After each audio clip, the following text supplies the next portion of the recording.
Hard, heavy, and hair. Badass music for badass listeners. With Pariah Burke. Welcome back to the show. I'm continuing my discussion with Mike Langford, record producer, artist consultant, and drummer for both Tense Machine and Deadset Society.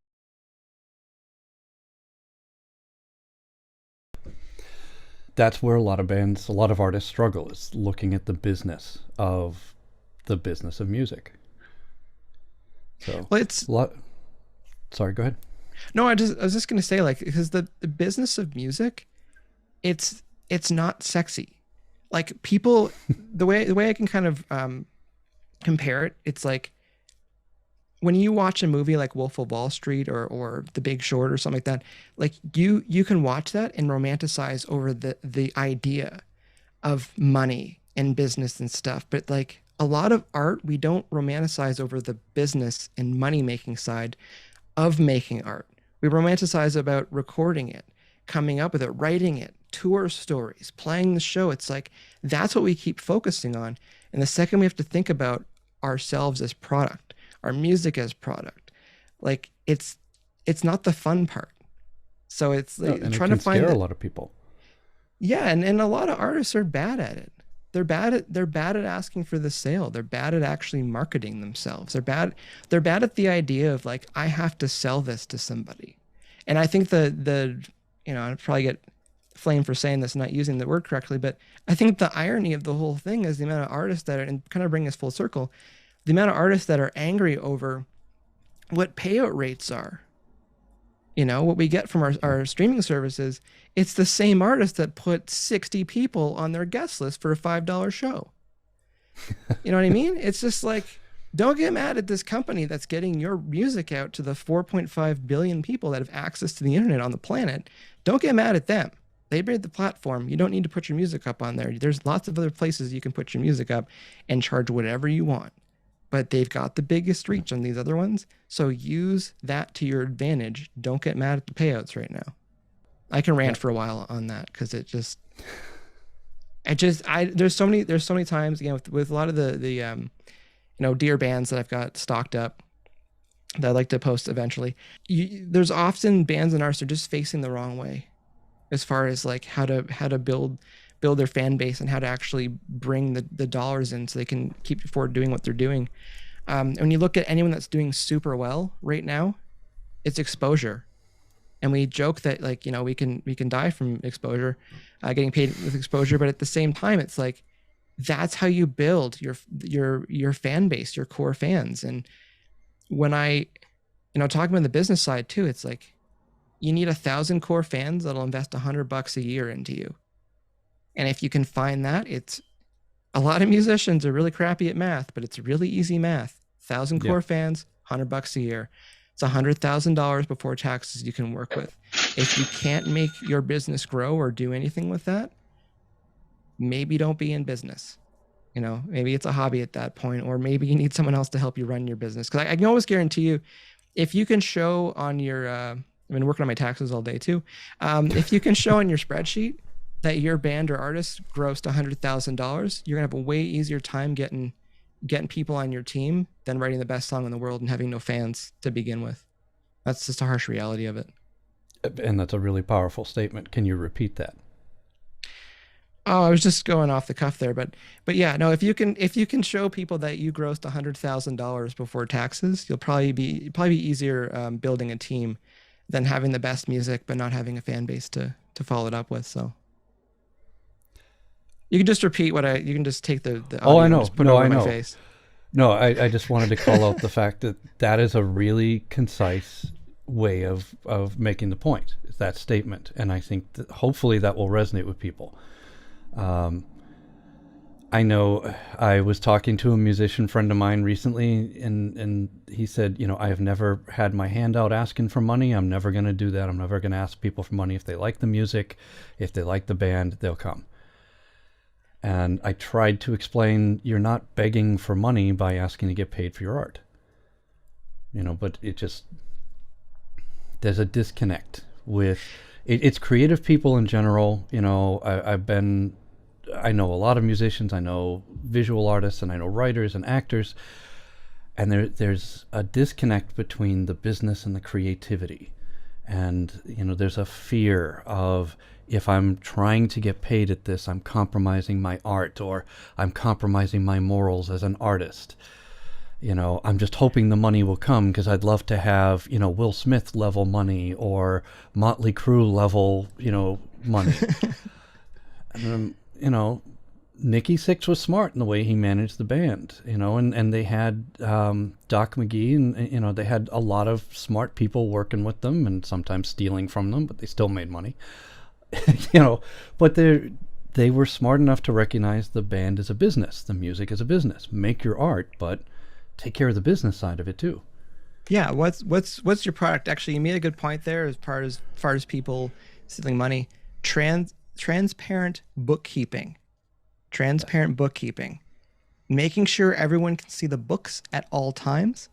That's a huge thing that we have access to these days. Because I can only imagine, and especially a lot of bands and artists, where they have no idea the money coming in and coming out. They would only hear what their label or manager or business manager would tell them. But now it's like anyone in my bands can go on and check any of the books at any time to see where money's coming in and coming out, to see the health of the business that way. The idea of selling the product, like knowing what your product is. When you talk about that artist in particular, where like they want the music to speak for itself. It's the idea where that's what everybody wants. Everyone wants to just walk down the street, having someone come up to them and go, "You're beautiful. I think you're smart. You're amazing." That's great. That's going to help the ego. The issue when we're selling and we're marketing towards people is it's more like a door-to-door salesman. You knock on the door, you try to get their attention. Either they give you a little bit of attention and you can start kind of, peddling the wares. But it's like, often when I'm having that conversation with artists where they don't want to do what I refer to as the push-ups, where we're marketing ourselves on Instagram, marketing ourselves on Twitter, or on Facebook, or on YouTube, or any of those platforms, trying to get artists on TikTok 2 years ago. I don't want to go on there. And now everybody's there and they're like, what do I do? I'm like, 2 years ago, you would have had way bigger market share from what we were doing, because it's not a secret that was blowing up. But the idea that it's this is my belief, it's the fear of rejection when you have to market it. And so they would rather just not present. You would rather not present it to people because rejection doesn't feel good. Rejection becomes fine when you get rejected enough. And that might sound weird hearing that, but when you've been a part of enough bands and projects, and I've played shows where people haven't clapped when you finish a song. And you're like, wow, they don't like us at all. And we've got another 32 minutes to be up here. But the thing is, you get past that and you're like, it's fine, because eventually there might be somebody that thinks it's great and you're playing for them now. So when I hear that argument from bands where like they don't want to do those push-ups to get their music in front of people and not so much create the sale, but just create that first connection. It's like, I believe you're actually afraid of the rejection part of it, because like when you get rejected enough, you get discouraged. But if you know that it's good, I will happily have 19 people say no to find the one person that's like, this is awesome. And even on the production side of the fence, I've had somebody tell me a record I made is the best thing they've ever heard.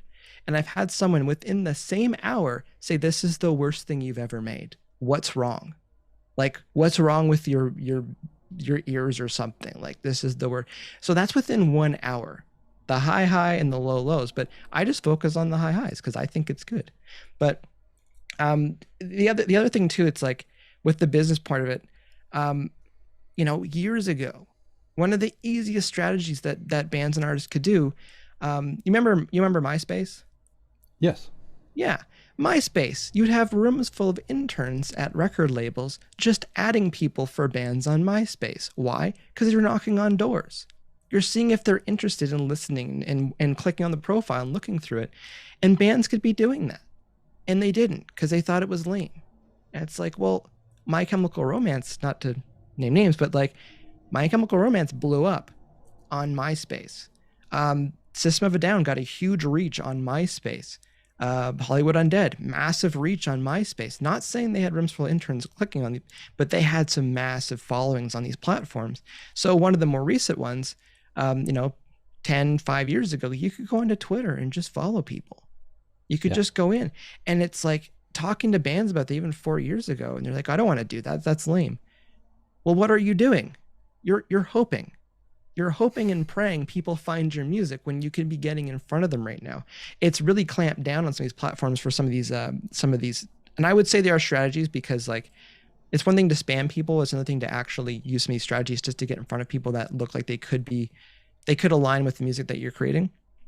But it's not sexy. They want it to be all about the music. And I hear that, but like, you're not doing the marketing point of view.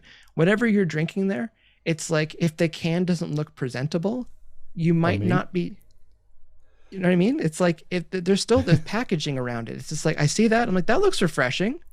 That looks like LaCroix. LaCroix, yeah. Probably possibly pineapple or something like that. But you're just like, Tangerine. Yeah. It looks delicious. Again, it's selling the product where it looks refreshing, it looks smart. It's like, okay, this is good. If that just was in a black can that said tangerine on it, you probably some people might think that's cool, but at the same time, like, some people are like, I'm not really sure about what's going on there. So you just, or better yet, you're at the grocery store and you've got to ask for it specifically to get it. You're never going to sell any of it because no one's walking by and just seeing that, go, well, that looks good. I guess I'll give that a try. Bands and artists, you got to do that. It's marketing, it's exposure, it's reach. And that's why we got, 15 platforms running right now. One of the things I kind of rant about, it's discoverability and searchability these days. And that's all you're thinking when you're making content to put out there. It's one thing to put music out, but it's like, put your lyric video out too. Put out some live, some live stream videos, put out some acoustic performances, just have fun on social media to bring people in, and then they will still find your music as well. If they connect with you, they'll still find your music. You and the other guys in Tense Machine seem to have good luck doing the live Facebook videos. You seem to have a lot of people attending those.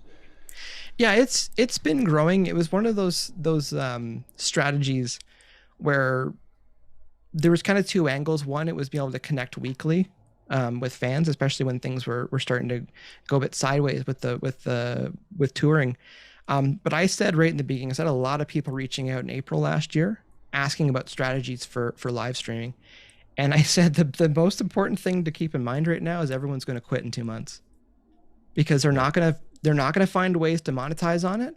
They're going to run out of content.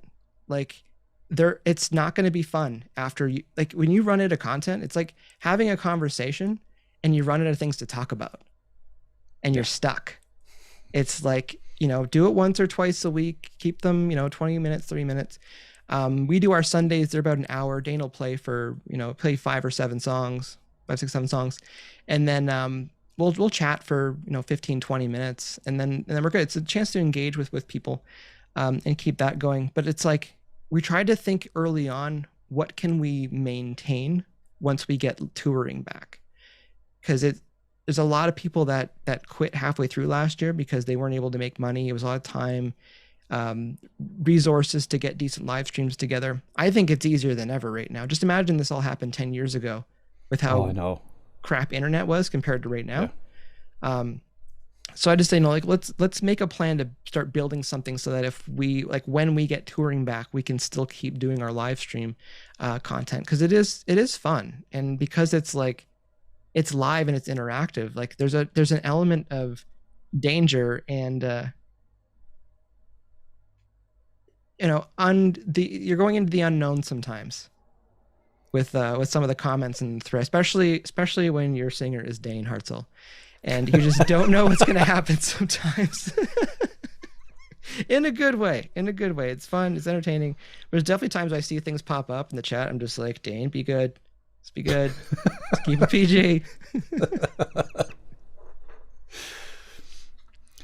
I've seen some of those. I know what you're talking about. Yeah. We love them. But yeah, there's definitely times I'm just like, we need like that 3-second buffer to just. You should put together a best of and worst of reel. Oh, yeah, you're onto something there. It would be good to go through in the best of Dane Hartzell 2020. live stream moments. But yeah, with the live streaming, like it's been great because like I've seen some podcasts pop up from bands. I've seen some Twitch as well. People doing like playthroughs for records. I have a gaming channel as well. So it's like there's just different ways that bands have been able to try to interact with fans and create some content. But again, like it's that rising tide, raises all boats sort of thing. So it's like, just find a way to get online and to get your face out there. Get your personality out there too. That's been another huge thing. Bands and artists that have been super quiet the last year, not a good look. No. Because it's like, you got something to say, good or bad, you've got something to say, like use these platforms. Yeah, that's why there are artist interviews. That's why Rolling Stone and Cream and Hit Parader and all the others were so popular. It was the ability for fans to get an insight into the human beings who are playing the music. Because when we interview artists, I always ask, what's next? Tell me about your latest album. What was the genesis for the lyrics for this song? That's important. People want to know that, but they want to know the personality, the human being. They watch these videos that we're doing right now. They'll watch the videos. They'll sit for hours on Twitch watching a live video with someone, that they've heard 2 songs from, because they want to know the person behind the music. So yeah. And then quick point to go back to doing the live. You were talking about doing live music online. I'm not going to name the band, but there was a band recently that's a pretty big band. They didn't check the feed. They played inside a club with a very small in-person audience, probably family members, people they were around. This was recently, so, social distancing. And then they sold tickets to an online performance. It was the full band. They were plugged in. It wasn't, everything acoustic. And it was a horrible, horrible concert. From a great band that I've seen live. They're a good band. They do good shows. But it sounded like the entire band was mic'd through one lead singer, the lead singer's mic. The bass player and rhythm guitarist weren't mic'd at all. They weren't in the mix for the first 4 songs. Neither was the drummer. The lead guitarist, and the band is kind of known for their lead guitarist, his solos were coming through the lead vocalist mic, not through the guitar. It was mixed really badly, and apparently nobody was monitoring the internet feed. So yeah. And then there was a live chat, people were emailing and chatting, and saying, this is terrible, the mix is bad, can you fix this? And about halfway through the concert, they started pulling up the drums and the lead guitarist, but the rhythm and the bass were never turned on. And they had mics. They were doing background vocals too, and it just looked like 2 guys jumping around, pretending like they were singing, and like they were, I don't know, roadies that the band tolerated playing on the stage, but wouldn't actually mic. So check your online feeds and keep an ear on those while you're playing live, even if you sound great where in the room that you happen to be playing in. Is the tip I'm trying to get across. Yeah, no, and there's definitely some learning curves to doing these online calls. One thing to just grab like a feed from the board, but like a feed from the board's kind of not good enough for like a proper live stream concert, in my opinion, because we're used to seeing and hearing stuff, Saturday Night Live or Grammys, like what that's actually going to sound like, or even some of the concerts, like some of the big European festivals and stuff. If you go on YouTube, you can they sound great, and they did mix them after, but it's like we've got the tools and ability right now to take the feed from the show, ship it into another room with better isolation, and mix it and actually see what the stage looks like to make sure it sounds good. So I don't think they would make that mistake again. And that being said, a couple times I've done some video and listened to it after and realized that wasn't on. My microphone wasn't on. And it was using the microphone from the webcam. And I'm just like, I needed to check that.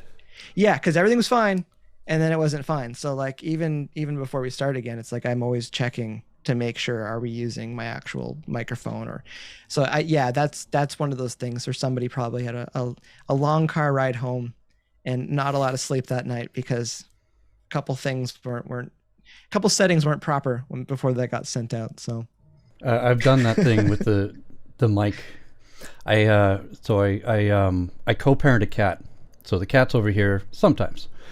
And I was doing an interview recently, and the cat turned the gain down on my mic, on the mixer, on the mixer.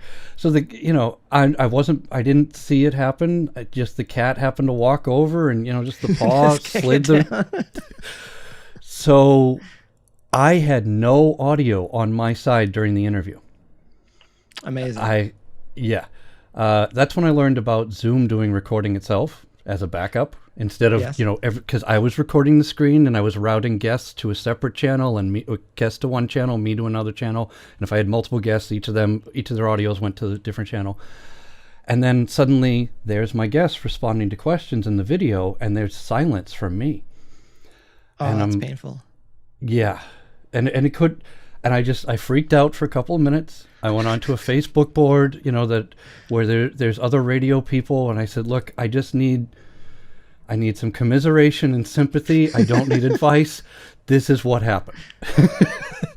And everybody's like, okay. Well, at least you got your guests.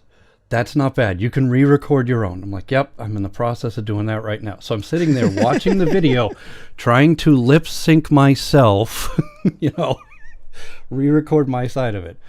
And it was painful, and it took, it was painful, but it was a lesson to learn.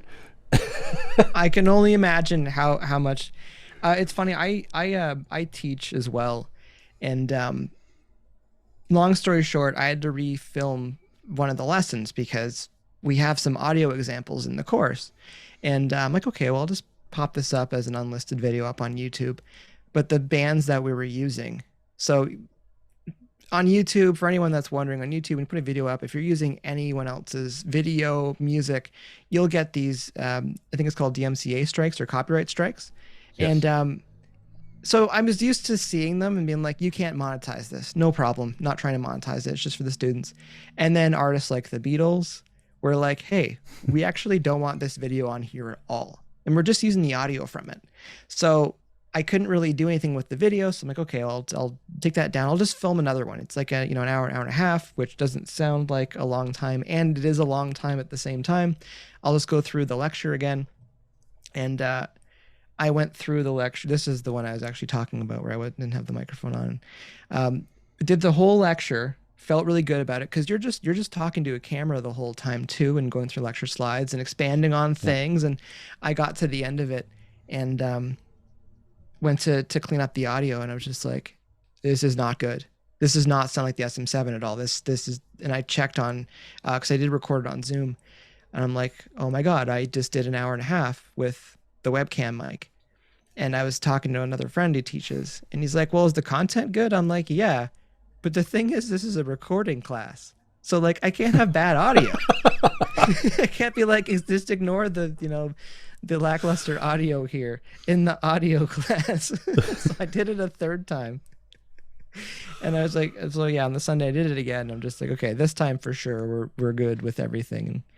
But yeah, no, it's sometimes that's the way to learn, because it just takes one time, and you're like, I'm gonna check 15 times just in case. Yeah, you don't forget those lessons. No, on your end though, like if you're trying to remember what you said and lip sync stuff up, and like having safeties and backups for things too, like, if you can route your audio, and because like I use Pro Tools, you can route your audio into Pro Tools, just use that as a backup too. Because like if we miss our video for a little bit, that's one thing, but like, not to go down this rabbit hole, but just like audio and voice is so huge these days. Like I listen to YouTube for probably 2 or 3 hours a day. I don't watch the video. I'm just listening to it when I'm, in the kitchen or something. Or it's like I treat that as my audio resource, not for actual video. So as long as the audio is good, it's fine. But if something happened with your video, you can just put a technical difficulty sign up and still have the audio running, and everyone would still be okay with it. But if the audio goes crummy, you might turn it off. Yeah.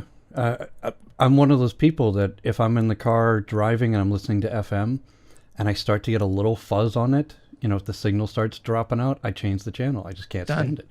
Yeah. Yeah. Other options. Yeah. So you had mentioned, you do teaching. Is there Correct. a website where people can, take your classes or get you as a teacher? Well, here in Toronto, it is at Centennial College, so it's part of that. Okay. I would say heylangford.com. That's my main production website right now. But I will be changing that a little bit in the near future because I just started a video podcast called Dear Bands Live. I want to ask about that. Yes, I want to expand more on the whole Dear Bands ecosystem, which is advice always meant with love for bands and artists. But on there, as far as educational resource, Dear Bands Live has been fantastic. We're talking about the stories, paths of career-minded musicians and music industry professionals. So hearing it straight from the source for someone who's been making records or making money as a musician or touring musician or in the near future, some music lawyers, entertainment lawyers, like hearing them speak for an hour or 2 hours about how they kind of came up. As far as education goes, like I think it's a great resource to hear the different, like so many different unique paths that people have a living in music or something around music. And that's Dear Bands Live on any podcast platform? It's just on YouTube right now.